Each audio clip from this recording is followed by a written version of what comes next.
മലയാളം കുറച്ച് ക്വസ്റ്റ്യൻസ് നമുക്ക് പഠിക്കാം. നീതിയെ സംബന്ധിക്കുന്നത് എന്നർത്ഥം വരുന്നത് എന്താണ്? നീതിയെ സംബന്ധിക്കുന്നത് നൈതികം. ധനാശി പഠിക്കുക, അവസാനിക്കുക. ചൂടെ കൊടുത്തിരിക്കുന്നതിൽ ശരിയായ വാക്യം തിരഞ്ഞെടുക്കുക. 10 തേങ്ങ വേണം. ഇതിലേത് തേങ്ങകൾ എന്നതിൽ ഒഴിവാക്കിയിട്ട് എനിക്ക് 10 തേങ്ങ വേണം. ഇതാണ് ശരി. ഉന്മ്രം. ഉന്മ്രം എങ്ങനെ തെറ്റെഴുതും? ഉത്പ്രസ് നമ്രം. താഴെ പഠിക്കുന്ന ആമയുടെ പര്യായം ഏത്? അപ്പോൾ കച്ചപ്പം നോക്കുക. കച്ചപ്പം കച്ചപ്പം കച്ചപ്പം. If you want to shine like a sun first burn like a sun എന്നതിൻ്റെ യഥാർത്ഥ പരിഭാഷ എന്ത്? അത് എന്താ വരുക?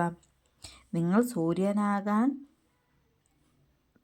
ഒരു സൂര്യനെ പോലെ തിളങ്ങണമെങ്കിൽ ആദ്യം സൂര്യനെ പോലെ കത്തിജ്വലിക്കുക. ഇതാണ് ഡി ഓപ്ഷനാണ്.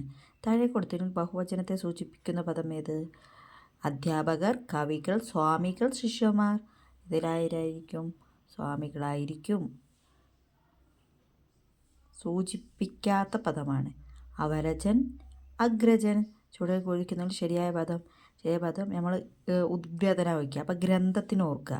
അപ്പോൾ ഉദ്ഗ്രന്ഥിതം. എന്താണ് ചുവടെ കൊടുത്തിരുന്നത്? ശരിയായ പദം ഗ്രന്ഥം ഓർക്കുക. അപ്പോൾ ഗ്രന്ഥത്തിൻ്റെ ഇതായത് ഒരു കഥേൻ്റെത് കഥ. അപ്പോൾ ഗ്രന്ഥിതം. ഭാഗിനി എന്ന പദത്തിൻ്റെ പുല്ലിംഗ രൂപമാണ്. ഭഗിനീൻ്റെ പുല്ലിംഗമാണ് ഭ്രാതാവ്.